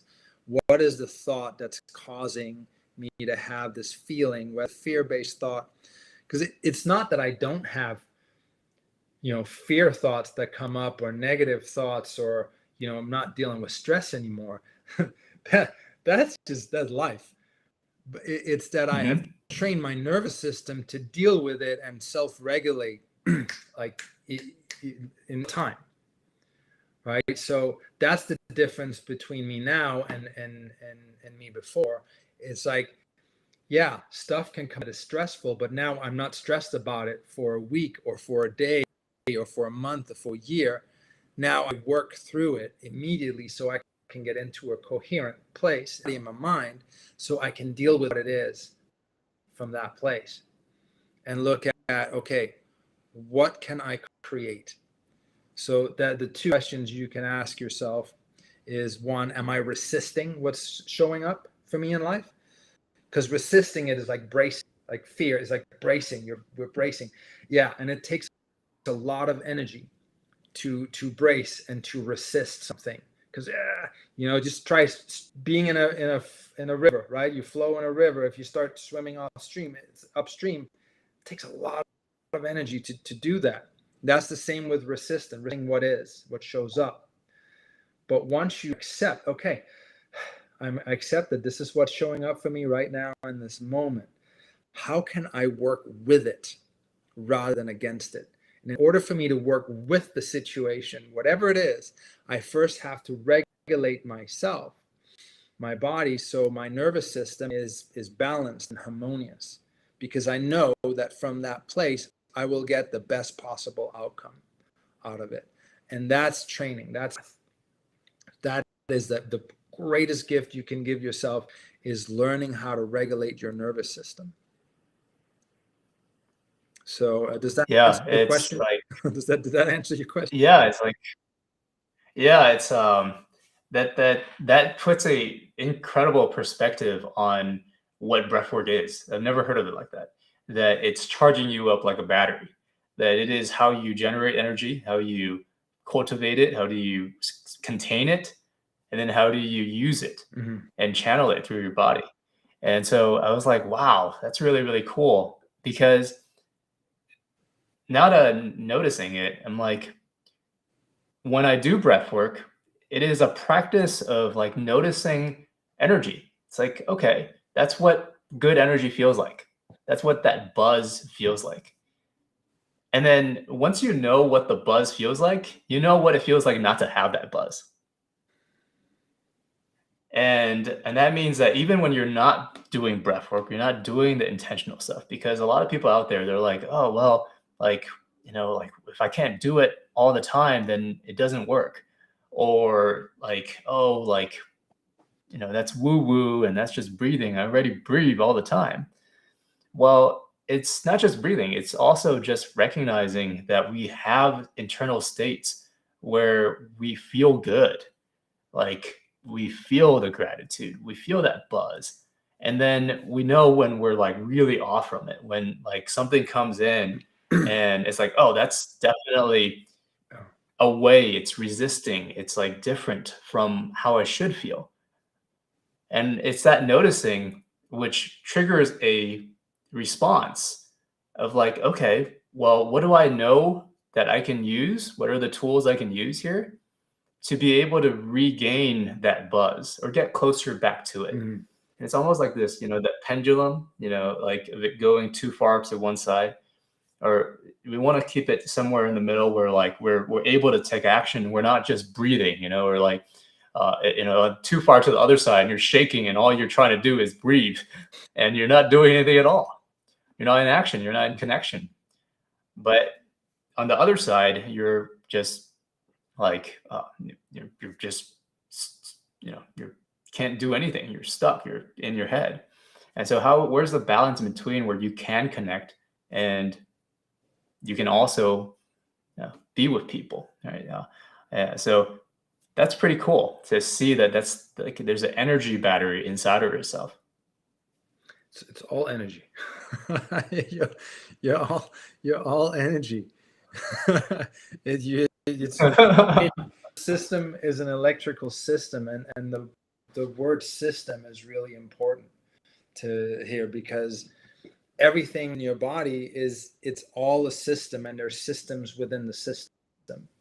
And if you can look at it that way, that this system that you have, and you can learn how it works, you can tune into it. The things that throw you off are just opportunities to refine your system, to refine your instrument, if you want to call it that, and see it as opportunities. Okay, how can I deal with this in a more powerful way, more relaxed way? And of course, it takes practice. It's not something that happens overnight. But once you are conscious of it and go into your day with, okay, what are my options here when something shows up?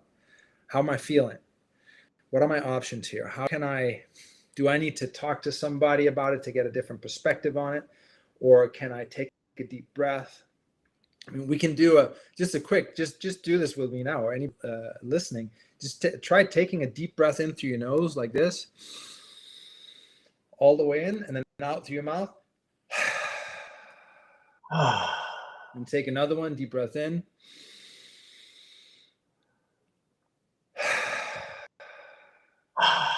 Now one more, last one, but this time you're gonna make a sound like a sigh, like a Okay, so inhale.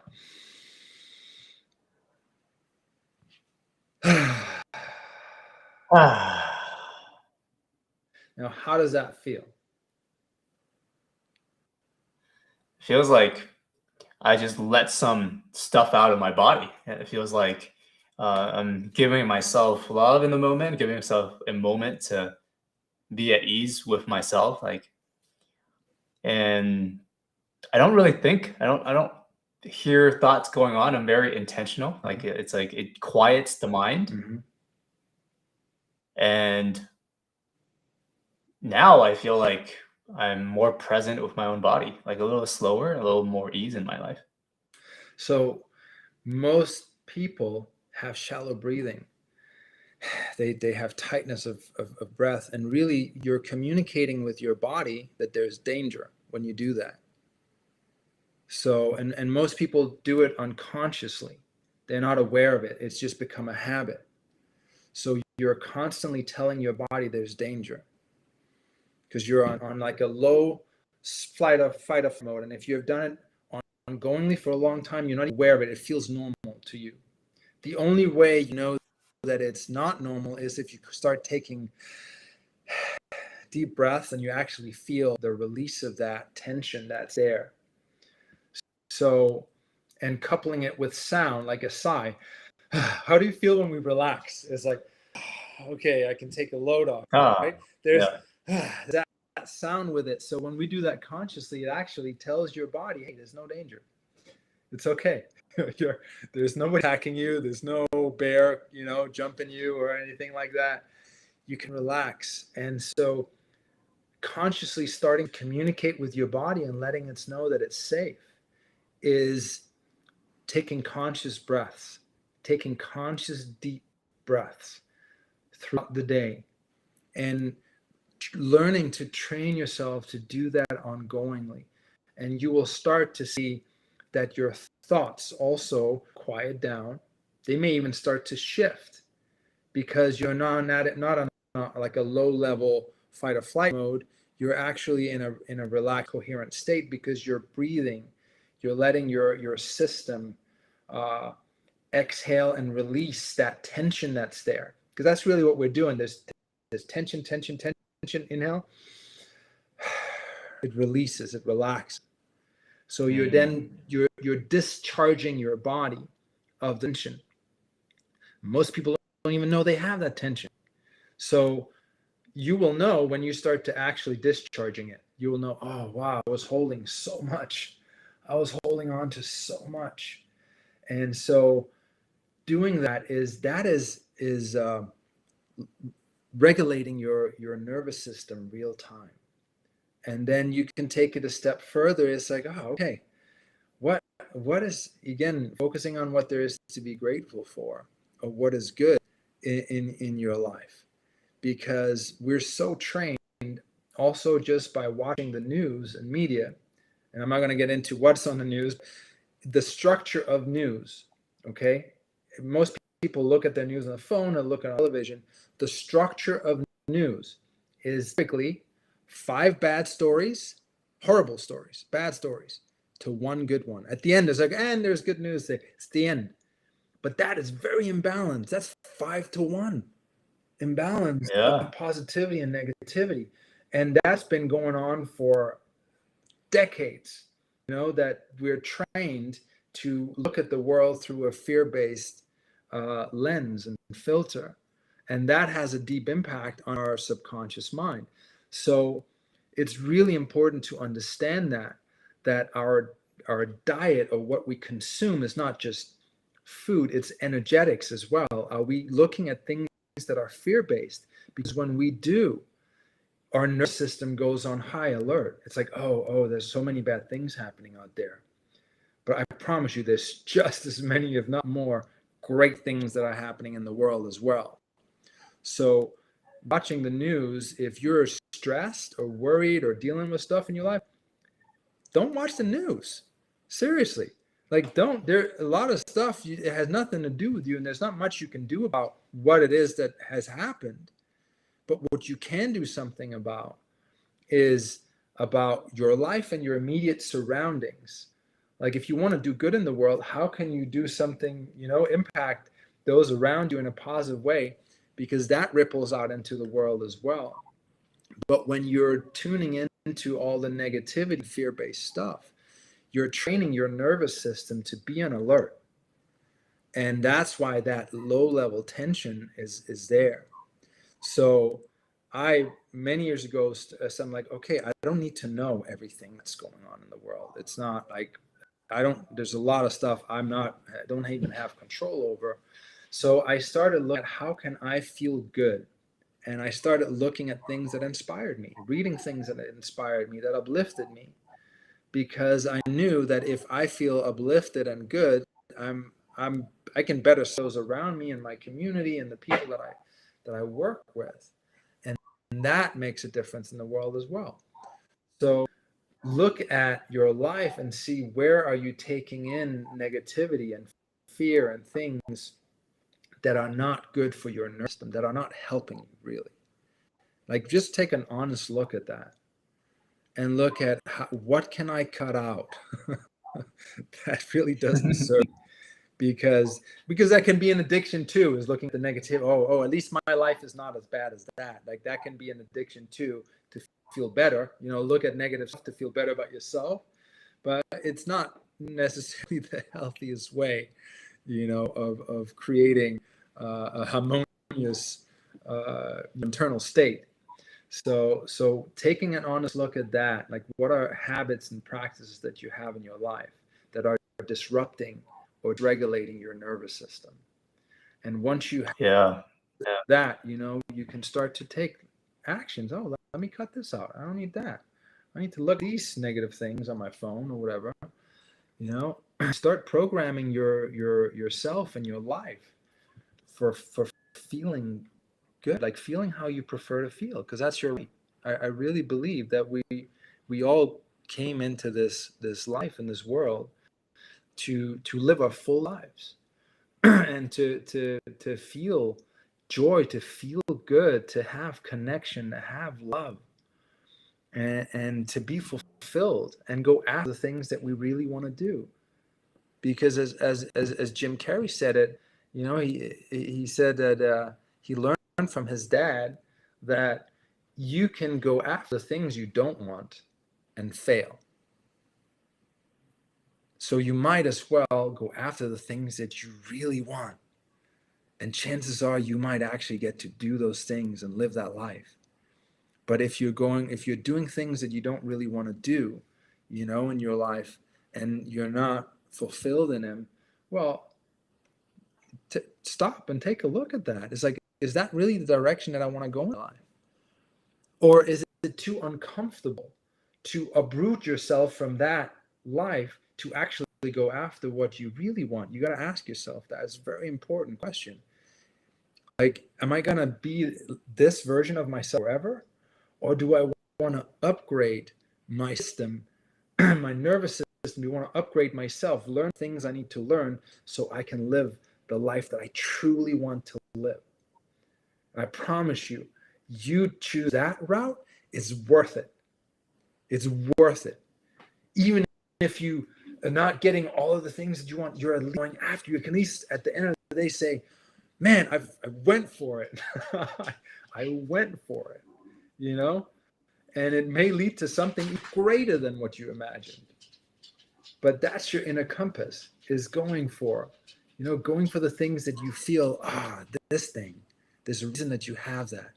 It's because there's something there for you that you came here to do or have. So that's my that's my philosophy on that, and from living it. I've done that myself. I've uprooted myself to go after the things that I really, really want, that I'm passionate about in life. And I've done plenty of things I didn't want to, I didn't want to do, worked in private banking and stuff and soul sucking kind of jobs that weren't really fulfilling, but I had to do those things to realize it. It's the yin and the yang. Like I had to have the experience of what I didn't want, so I really could figure out what I did want.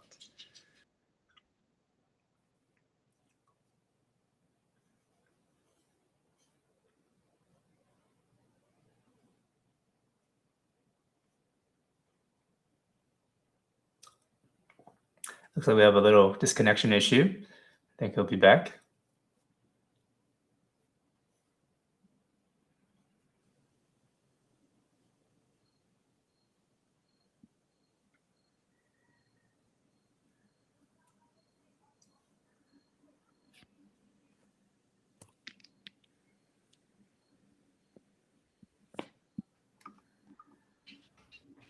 Stay.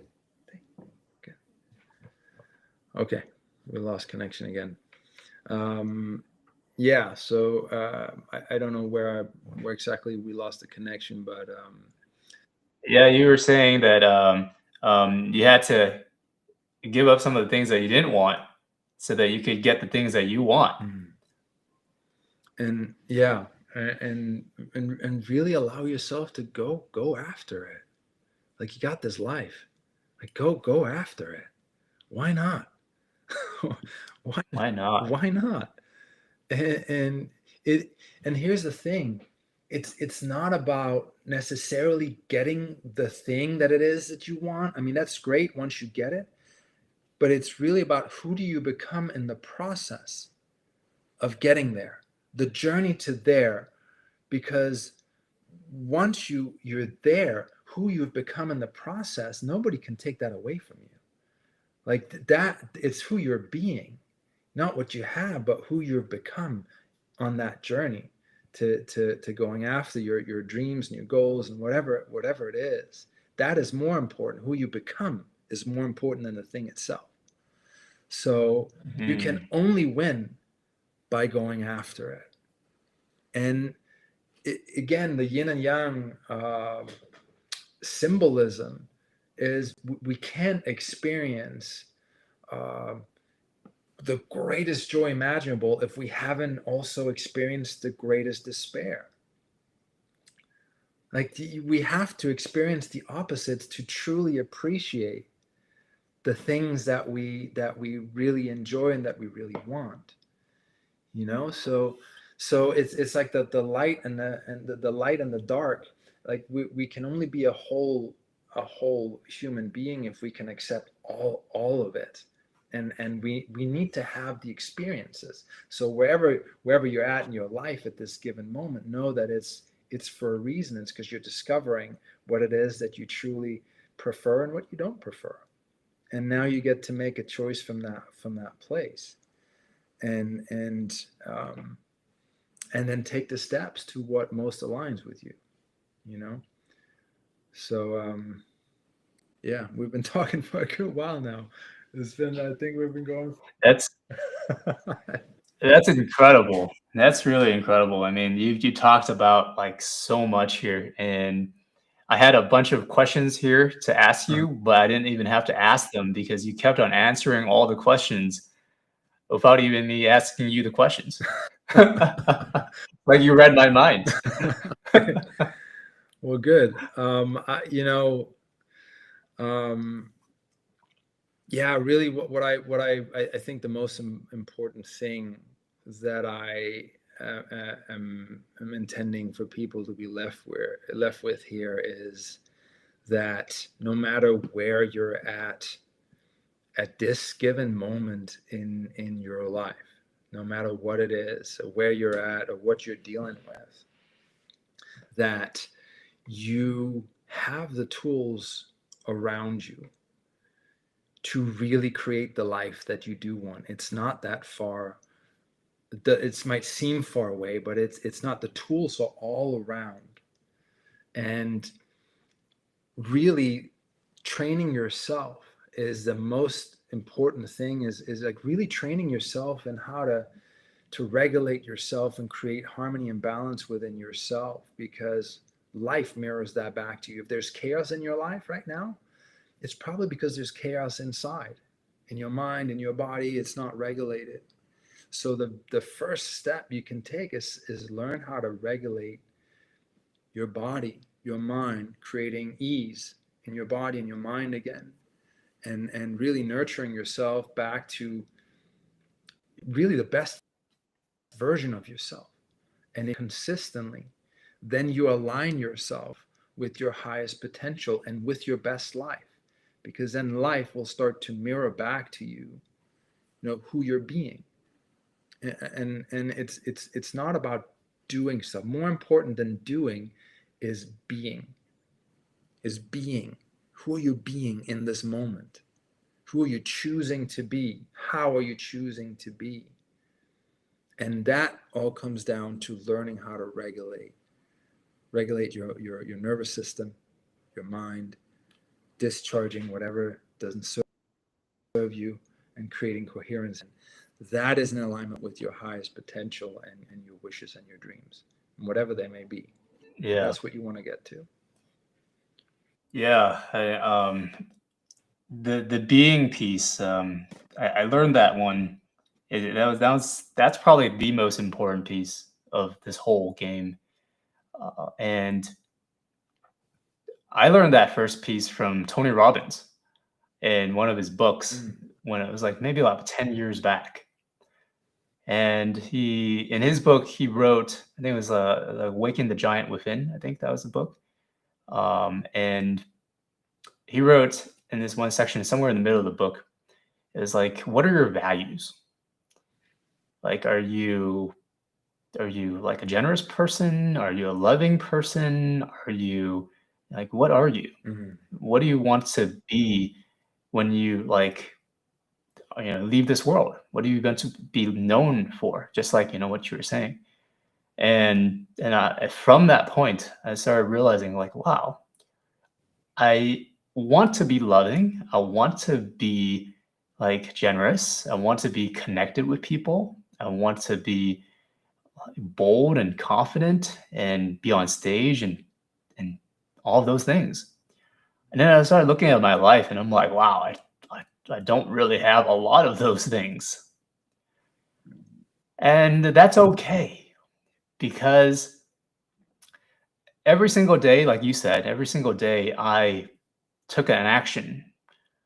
I gave myself the opportunity to say, okay, I put a little bit, put 10 cents into this cup called love, or a cup called confidence, or a cup called connection, or compassion, or generosity. And I had all these little cups that I started thinking about in my brain. And I'm like, okay, today I'm going to be a little more loving, and then I'm going to be a little more generous, and I'm going to do a little bit something a little more bold. And then they start adding up. And then you start realizing like, wow, I put in a lot of days, a lot of moments of like little cents, little pennies in there. And all of a sudden your cup is filled up with like, wow, I'm actually pretty good at this.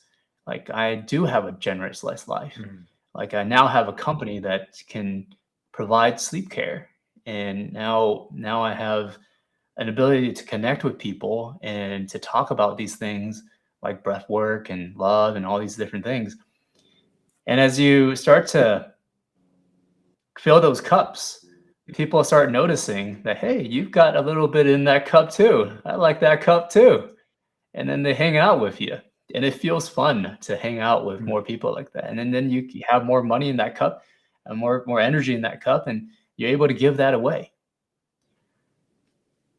So it's really incredible talking to you, Tom, because you have, like, when I first met you, I was like, this guy has his cups filled up. He's been filling his cups nonstop. Yeah, well, yeah, I mean, it's been many years of practicing, and living it, and I'm still, learning and growing. It's not like I've arrived at a place where like, okay, I'm done. I've made it, it's an ongoing, and I think it's a lifelong practice. It's not arriving at a destination.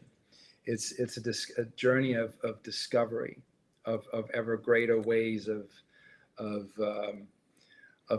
being, of mastering oneself, or finding ways to refine oneself, or at least for me, finding ways to refine myself on a daily basis. Because I think that's really what I'm committed to, is like, how can I be the best version of myself? And it doesn't mean that I always have been, always am. No, it's the refining process over time. Okay, what worked? What didn't work? What worked here? And then if something didn't work, I really look at it and if there's an impact on other people because of how I was showing up, I take responsibility for it, and I correct it. I take responsibility and correct it, and look, okay, I showed up in this way, and I know the impact, was this, and what I'm really committed to is something else, and then whatever that may be. But I think it's important to be able to take responsibility, for when we make mistakes or do something that that has an impact on others, when we're not being the best version of ourselves, but also at the same time not beat ourselves up about it. Just simply look at it honestly and see, how can I be better? How can I, next time this comes around, how can I respond differently or better? And I think that's sort of been ingrained. The martial arts philosophy of me is like striving for excellence. Doesn't mean you're excellent all the time. It's something that you strive for. And it takes practice with anything. Like having a positive mindset takes practice. Having a regulated nervous system takes practice. Getting good sleep takes practice. Like, it's like, what is the practice? Just like discovering what that is. And, ultimately building and creating a life that for me, it's like, I'm building a life that I feel good about. And that makes a difference for others. And man, it's not always easy.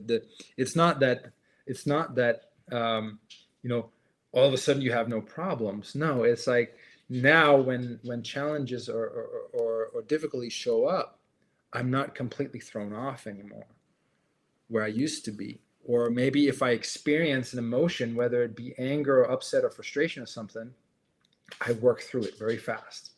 Where I used to be stuck there for a long period of time, now I can go, oh, I recognize what it is. I clear the emotion and I get back to coherence again. So it doesn't mean that you're never dealing with issues, problems, stuff. It's just, I don't live there anymore. It comes up, I do what I need to do to work through it, take responsibility for whatever, and then move forward, right? So, and life is going to be that way. So, mastery in anything, it's not that you all of a sudden don't deal with stuff anymore. It's like, no, you've mastered how to regulate yourself through it, so you can deal with whatever shows up powerfully. And and that's filling those cups you talked about, is looking at, oh, what cups are empty? And then, like you did, every day, every time you make that choice, you're stepping into that version of yourself. Every day you're stepping into that version of yourself. You're stepping into a new future. So taking an action every day, whatever it may be, towards the future that you really want to live into, is a step into that future, no matter what it is, no matter how small. There's a Chinese saying is, don't be afraid of going slow. Be afraid of standing still. Because then you'll definitely not arrive if you're standing still. So as long as you can take, no matter how small, I always have this, if I can take just one step of every day, whatever it is, one action, whatever it is, even small, like tiny, small action, it's still a step into that future. And I know if I keep doing that, then I'm arriving. It's inevitable. I am arriving at the destination if I keep taking the steps. So living with that mindset is really important, because it doesn't have to be, sometimes the steps are bigger, right?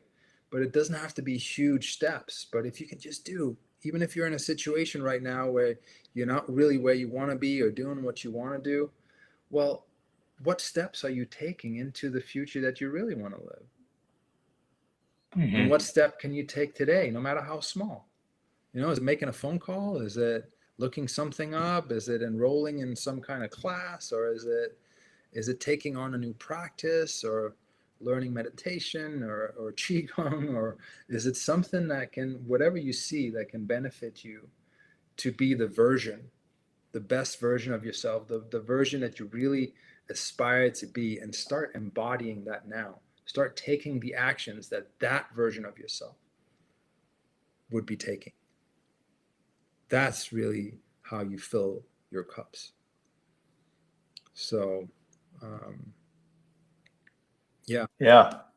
It's yeah, I mean, I think it's it's filling the cups, and and you've done this incredibly well. You know, you've really envisioned something for yourself. Like, you're a dreamer. Like filling the cups is important, but like a lot of people fill their cups and they're like, well, I have this and that and that. And then, like, I have a job, I've got 2 jobs, I've got kids, I've got, I'm married, I got a wife, this is good.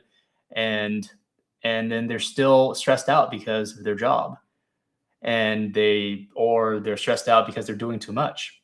But they rationalize at that point that I've got these cups, and to maintain these cups, I have to keep on, just taking care of these cups. And sometimes they forget to dream about some other cups. And we forget that there's other cups out there that are just as important, that you get to experience all of the cups, not just a couple. Yeah. And so you've been incredible at that. You just keep on just dreaming up more. And so you're an incredible dreamer. And I really want to know, like, what are you dreaming now? Like, what is it that gets you up in the morning and has you just like that seems like fun?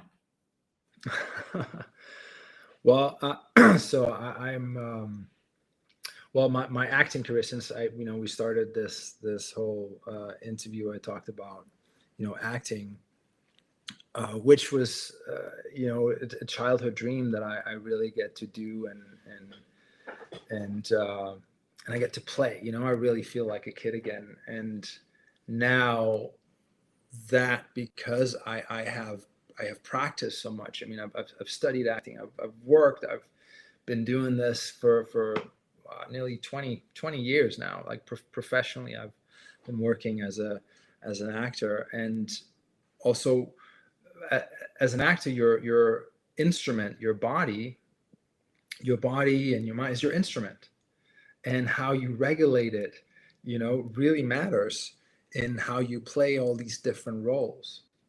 So, and I've trained myself to regulate myself to be able to embody these characters that I play, and I get to play, and it's so much fun. It's one of my greatest passions. Is still storytelling, and being able to play these different characters and do that at the highest level. So with anything, I mean, when I went after bodybuilding, it was doing, going to the world championship. When I got into martial arts, it was, I did it at the, on the world stage as well, and competed at that stage. So anything that I set myself out to do, I set myself out to do it at the highest level, whatever that looks like. So one is acting at the highest level, taking it as far as I possibly can, and have fulfillment and be fulfilled in that. And also write, I write as well. So I've written a TV pilot and a movie, and so creative expression. And then my coaching. So I have my coaching company, Chi Within, and I love coaching people. I coach people from all walks of life, from CEOs, entrepreneurs, to like people, who are dealing with Parkinson's, or some people are dealing with cancer and looking for holistic ways of navigating that, and restoring ease to the body again, and teaching Qigong. So I'm just showing up every day that I can to the best of my ability. And my I know that my purpose or intention is to reach as many people as possible that I can, to help create coherence, to help create harmony and balance within their bodies and their minds, because I also know that that has an impact on the world as a whole. Because when people are walking around with regulated nervous systems and feeling good about themselves, they're impacting everybody around them, their environments, their communities, and so on. So I'm just showing up and allowing it to organically grow, and doing my best to have an impact on the world in that way, through that, and coaching people in attaining their dreams, living the life of their dreams is what I coach people in, looking at what they really want to accomplish in their life, and what's in the way of that, and looking at how we can create balance and harmony in all areas of life. So it's not just one area, because all areas of our lives are connected. They're all connected. Our career is connected to our love life. Our home is connected to our. Everything is connected, right? So we look at where there's a loss of power, and I help people restore their power in their lives, so they can really go after what they truly want. And then I have a company called Earth Remedies, which has been built over 6 years now. And that's holistic health and wellness products, like functional mushrooms like reishi, lion's mane, cordyceps, and full spectrum hemp CBD. And I'm working on other formulations as well that help help the body, help the body and the mind deal with stress and anxiety, inflammation, and so on and so on. And part of Earth Remedies is also giving back. So modeling Earth, modeling nature, because in nature nothing is taken without something also given back. So the mission of Earth Remedies is not just providing great products, but it's also remedying the earth back. So a portion of profits go towards ocean cleanup and sustainability and wildlife preservation and so on. So I'm using I guess the skills that I have accumulated and I built over my life so far, and using those to make a difference and create, tell stories, be engaged in story. And it's not storytelling that really makes a difference in the world, right? And embodying characters as well. I mean, that's my intention, is to embody characters and roles that are truthful, that really represent truth of humanity, and can represent that in some way, shape, or form in storytelling that makes a difference for someone. So I'm looking at how can I make a difference with what I'm up to, while also being fulfilled myself in the process. Because again, what we spoke about before, it's not just, just give. The beautiful thing about that being of service is like, it comes back and it feels good, right? It feels good to give and to make a difference, and to know that I have helped somebody through a difficult time, or helped somebody reset their path in life, to go after what they really want, or discover why they were held back, and that I think is part of my purpose in this lifetime, is using everything that I've learned and been through myself to help others. I think that's the next stage, that we go through. We go through the struggle, right? Then we go through overcoming the struggle. And then, for some, it's like healing themselves, healing their bodies, and, getting their life back together, building a strong foundation. And then the next step of that is in sharing what you've learned, So I'm doing my best to share what I've learned, while also creating and building the life that I truly am inspired to live. So So that's what I'm up to. Everything that I'm currently doing at the highest level, and to reach as many people as I can in an organic way that doesn't compromise the quality of what it is that I'm doing. Wow. Yeah. Your reach is incredible. Like you just keep on building systems and building structures of just being able to spread out. Like I can see that very soon you're gonna like I've tried your products at Earth Remedies, and it's incredible stuff. Your story about that for another day too. The amount of effort you put in on getting the quality of the stuff that you put in there, the vibrational frequency of the product is incredible. It's just the detail that you put into it, and so you're raising coherence across the world with your movies, with your products, with the world and how it circulates energy throughout and goes back into the earth. And your circulation of energy is just everywhere. And I can't wait to see you continue to grow in that direction. Like millions of people are probably already impacted by your energy and maybe billions soon. I mean, I don't know if you keep a track on the number or maybe even have an idea of the number of how much of an impact you've made. But I just listened to a podcast with Tony Robbins, where his new thing is he's trying to send out 100 billion meals and feed 100 billion people. And it was saying something like I'm just I don't exactly remember the numbers, but it was like in the like at one point in his life, at the last 20 years, he was donating food, and he was like he asked his accountant, he was like, how much food did we donate? And he was like, it's like, oh, we donated like something like 34 million meals. That's like a massive number, right? And he did that over the last 20 years. And then he was like, well, what would it look like if I donated a billion meals? And then the next thing he knows, he was like, what if it was 10 billion meals? Yeah. And then 100 billion meals. And then in the last like couple of years, he's donated, I think it's like 46 billion meals. Don't get me on the number, but it's just astronomical number. And I see you doing the same.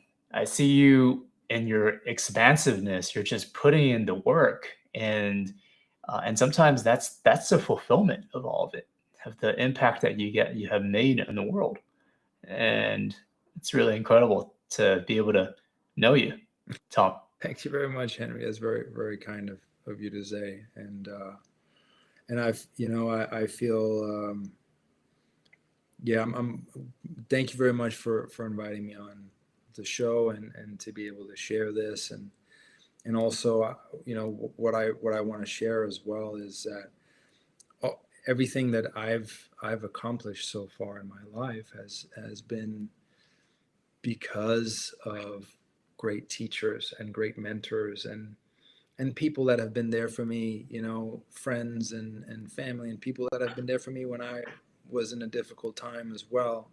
So I'm really just standing on the shoulders of all of those people who have taught me and mentored me and helped me along the way. And you saying that really, it means a lot to me that you see what I'm creating and working on. I appreciate that, and just know, and I say this also just for people out there, is like, you don't have to do everything alone. Like if you feel like you're doing things alone, you don't have to do everything alone. It's about creating teams and teamwork and learning from people that have the knowledge that you might need to get to where you want to go, and to ask for help and support when it's needed. That is not a weakness. That is actually a great strength, to be to have vulnerability and to open yourself up, to actually ask for support and help when it's needed. It's very important, especially if things are difficult, to know that you're not alone. So everything that I have created and am created has been partly because of the help and support of others as well, and the ability to connect with other people and create with other people. So I don't think there's no such thing as self-made. When people say they're self-made, there's no how is that possible to be self-made? Now, of course, you have to do the work, right, and be disciplined and structured and learn how to do that and be that. But it really takes collaboration. It takes collaboration to do that. And the example you gave of Tony Robbins is like, yeah, it's because he created first one level of giving, right? 34 million or however many meals it was. But he now knows who he has become in the process of that. And that makes the billion meals possible for him. He's like, oh, I did this. Now I can do that. And so that's on a very large scale, but just setting small goals. For me, I set myself goals every year. I create a plan and a blueprint, a game, for the year, and I take the actions every day, knowing that I'm stepping into the future of what I'm envisioning and creating. And it's important to have that, little goals, little steps that you take along the way to eventually get to where it is that you want to go. And once you get there, again, it's like Tony Robbins says, then okay, what's next? So it's the mountain with no top, right? It's the mountain with no top is life. But taking the first step is the most important step in the journey that you are intending to go on. So Yeah, you have such a big heart, Tom. Such a big heart. You just keep on beating along the path. You're just pushing energy around. It's like your pump is so strong. I rest a lot. It's incredible. I do rest. I gotta say, it's incredible. I've learned to rest. That is one of the most important things I've learned, to actually rest. To allow myself to rest, because rest is also integration. So, but thank you for seeing me. I appreciate it, Henry. Absolutely, Tom. So, with that said, if you're looking for Tom and you're looking for help with anything, you're a coach, right? And then you have a Qigong class online, right? Mm-hmm. And any other information about where we can find you, we'll post in the show notes. And we're actually on Spotify now. Oh, cool. And we're going to be on Apple Podcast. And so show notes for Tom and everything that he does, you can find him on, I think, social media, and you can watch some of his movies. And remember that when you see him portraying an actor, something in the movies, he's doing it for some reason that's deep inside of him. He's a fully intentional and meaningful guy, and everything that he's done is in alignment with some good that he's going to make in the world. Can't wait to have you back on this podcast in a little bit to find out all the things that you're doing. And we'll see you all later. Thank you so much. Take care of yourself. Wake well, y'all. Thank you for having me. Thank you, Henry. Bye, everybody. Excellent. All right, Tom, I want to have you stay